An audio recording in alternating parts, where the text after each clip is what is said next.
Karthik Deepa serial April 11 இன்றைக்கான எபிசோடுக்கான review தாங்க இந்த வீடியோவில் பார்க்க போகிறோம். எபிசோடு எப்படி ஸ்டார்ட் ஆகுதுன்னா, நம்ம கார்த்தி சொல்கிறாரு, அம்மா இதுக்கப்புறம் உங்களுக்கு எந்த பிரச்சனையும் இல்லை, நம்ம வீட்டுக்கு கிளம்பலாம் அப்படின்னு. அப்போ அபிராமி சொல்கிறாங்க, வீட்டில் நிறைய பிரச்சனைகள் இருக்குது கார்த்தி, எல்லாருமே சொத்து கேட்குறாங்க, சொத்தை பிரித்தா கண்டிப்பாக குடும்பமும் பிரிஞ்சிரும் அப்படின்னு. அப்போ கார்த்தி சொல்கிறாரு, அம்மா அந்த ஆனந்த ரியா விஷயத்தை நான் பார்த்துக்கிறேன், நீங்கள் அமைதியாக இருங்க அப்படின்னு. அப்போ அபிராமி சொல்கிறாங்க, கார்த்தி நான் ஒன்று தான்ப்பா மழை போல் நம்பியிருக்கேன் அப்படின்னு. அப்போ கார்த்தி சொல்கிறாரு, அம்மா கவலைப்படாதீங்க நான் பார்த்துக்கிறேன் அப்படின்னு. அப்போ டாக்டர் வந்துட்டு அபிராமியை செக் பண்ணி பார்த்துட்டு இவங்களுக்கு இப்போ சரியாகிட்டு மண்ணுக்குள்ளே புதஞ்சி இருந்ததுனால இவங்களுக்கு கொஞ்சம் மூச்சு திணறல் இருந்துச்சு, இப்போ எல்லாமே சரியாகிட்டு நாளைக்கு காலையில் நீங்கள் டிஸ்சார்ஜ் பண்ணி கூட்டிகிட்டு போகலாம் அப்படின்னு. இதை கேட்டுட்டு கார்த்திக்கும் சரிங்க டாக்டர் அப்படின்னு சொல்கிறாங்க. அப்போ அபிராமி சொல்கிறாங்க, கார்த்தி எனக்கு பயமாக இருக்குப்பா அப்படின்னு. அப்போ கார்த்தி சொல்கிறாரு, அம்மா நான் இருக்கேன்லம்மா எல்லாத்தையும் பார்த்துக்கிறேன் அப்படின்னு. அந்த நேரம் தீபா கால் பண்ணுறாங்க. கால் பண்ணி அத்தை நல்லா இருக்காங்களா அப்படின்னு கேட்க அதுக்கு கார்த்தி சொல்கிறாரு, அம்மா இப்போ நல்லா இருக்காங்க தீபா, நாளைக்கு காலையிலேயே டிஸ்சார்ஜ் பண்ணலாம்னு டாக்டர் சொல்லிட்டாங்க அப்படின்னு. இதை கேட்டுட்டு தீபா சந்தோஷப்படுறாங்க. அதுக்கப்புறம் மறுநாள் காலை தீபா அபிராமியோட ரூம் வீடு எல்லாத்தையுமே க்ளீன் பண்ணுறாங்க. பூஜை ரூமையும் அழகாக க்ளீன் பண்ணி பூ டெக்கரேஷன்லாம் பண்ணி வைக்கிறாங்க. அதுக்கப்புறம் ஆரத்தி தட்டில் ஆரத்தியை கரைக்கிறாங்க. அந்த நேரம் அந்த பக்கமாக வந்த ரியாவும் ஐஸ்வர்யாவும் டென்ஷன் ஆகுறாங்க. அப்போ ஐஸ்வர்யா சொல்கிறாங்க, எனக்கு இருக்கிற டென்ஷனுக்கு அப்படியே ஆரத்தி தட்டை அவள் தலையில் தூக்கி வீசிடலாம்னு இருக்குது அப்படின்னு. அப்போ ரியா கேட்குறாங்க, இப்போதைக்கு நீங்கள் கோவப்படாதீங்க, சரி உங்கள் அம்மாவை போய் பார்த்தீங்களா அப்படின்னு. அதுக்கு ஐஸ்வர்யா சொல்கிறாங்க, எங்கள் அம்மாவை ஜெயிலில் பார்க்கும் பொழுது சங்கடமாக இருக்குது, அந்த கார்த்திகை நான் பழி வாங்காமல் இருக்க மாட்டேன், இன்னரும் அந்த அபிராமி இந்த வீட்டுக்கே வந்திருக்க மாட்டா, நான் இந்த வீட்டோட அதிகாரத்தை கையில் எடுத்துக்கலாம்னு நினச்சேன், ஆனால் இப்படி ஆகிட்டு அப்படின்னு. அப்போ ரியா சொல்கிறாங்க, இப்போதைக்கு எல்லாருக்கும் உங்கள் மேலே தான் சந்தேகமாக இருக்கும், அதனால் நீங்கள் இப்போதைக்கு அமைதியாக இருங்க, கொஞ்ச நாள் ஆன பிறகு நம்மளுடைய வேலையை ஆரம்பிக்கலாம் அப்படின்னு. அதுக்கு ஐஸ்வர்யாவும் ஆமாம் அப்படின்னு சொல்லிட்டு அந்த இடத்துலேருந்து போகிறாங்க. இன்னொரு பக்கம் அபிராமியும் கார்த்தியும் வீட்டுக்கு வராங்க. அபிராமி வீட்டுக்குள்ளே நடந்து வராங்க. அப்போ நம்ம தீபா ஆரத்தி தட்டை எடுத்துகிட்டு போயிட்டு அபிராமிக்கு ஆரத்தி எடுக்கிறாங்க. ஆரத்தி எடுத்து அத்தை இப்போ வீட்டுக்குள்ளே போங்க அப்படின்னு சொல்லிட்டு அந்த இடத்துலேருந்து போகிறாங்க. அப்போ நம்ம அபிராமி தீபாவையே பார்க்குறாங்க. அப்புறமா தீபா வீட்டுக்குள்ளே வராங்க. அபிராமி வீட்டுக்குள்ளே வந்து உட்கார்ந்த பிறகு அருணாச்சலம் கேட்குறாரு, அபிராமி நீ என்ன கூட விட்டுட்டு போகலாம்னு முடிவு பண்ணிட்டியல்ல அப்படின்னு.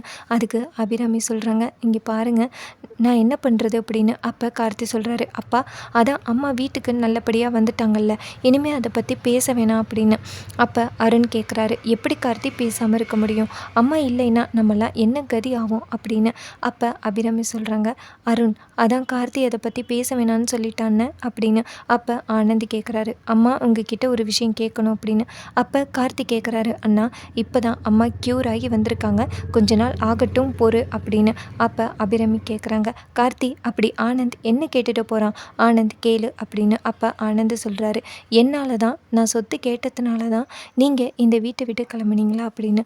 அதுக்கு அபிராமி சொல்கிறாங்க, ஆமாம் நீ சொத்து கேட்டதுனால தான் நான் இந்த வீட்டை விட்டு கிளம்புனேன் அப்படின்னு.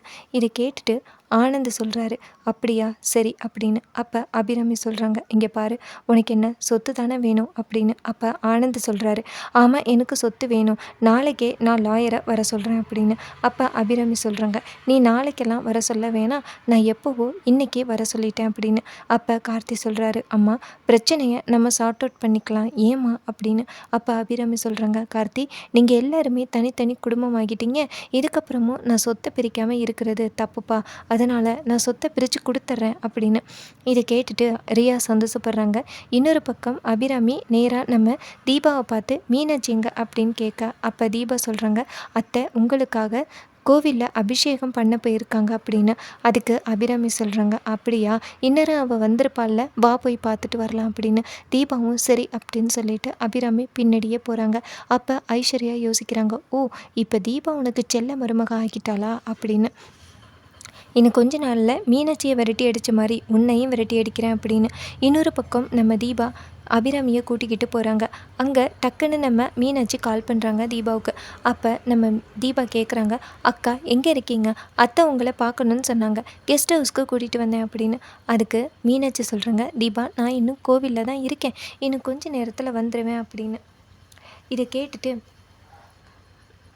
நம்ம தீபா சொல்கிறாங்க, சரிக்கா அப்படின்னு சொல்லிட்டு ஃபோனை கட் பண்ணுறாங்க. அப்போ நம்ம அபிராமி நேராக தீபாவோட கையை பிடிச்சி, தீபா நீ தான் இந்த வீட்டுக்கு ஏற்ற மருமக, உன்னைய பற்றி இத்தனை நாளும் நான் புரிஞ்சுக்காமல் இருந்திருக்கேன் அப்படின்னு. அப்போ தீபா கேட்குறாங்க, அத்தை என்னாச்சுது அப்படின்னு. அப்போ அபிராமி சொல்கிறாங்க, நான் அம்மனுக்கிட்ட வச்சு ஒரு தாலி எடுத்துகிட்டு வந்தேன், அந்த தாலி தான் உன் கழுத்துக்கு வந்திருக்கு. இதை தெரியாமல் நான் இத்தனை நாளும் இருந்திருக்கேன். கடவுளாக பார்த்து உன்னை இந்த வீட்டுக்கு மருமகளாக கொடுத்துருக்காங்க. நானே தேடி எடுத்திருந்தாலும் கண்டிப்பாக கார்த்திக்கு ஏற்ற மருமகளாக நான் கொண்டுட்டு வந்திருக்க முடியாது தீபா அப்படின்னு. அப்போ தீபா சொல்கிறாங்க, அத்தை இதுக்கப்புறம் நீங்கள் என்னை கார்த்தியோட ஒய்ஃப் அப்படின்னு அறிமுகப்படுத்தாமல் என்னுடைய மருமகன்னு சொல்லி அறிமுகப்படுத்துவீங்களே, எனக்கு அதுவே போதும் அப்படின்னு சொல்லி தீபா அபிராமியை கட்டிப்பிடிச்சி அழுகிறாங்க. ரொம்பவே இன்ட்ரெஸ்டிங்காக எபிசோடை கொண்டு போகிறாங்க. இது வரைக்கும் இந்த வீடியோவை பார்த்த உங்கள் எல்லாருக்குமே ரொம்ப நன்றி. தேங்க்ஸ் ஃபார் வாட்சிங். பபாய்.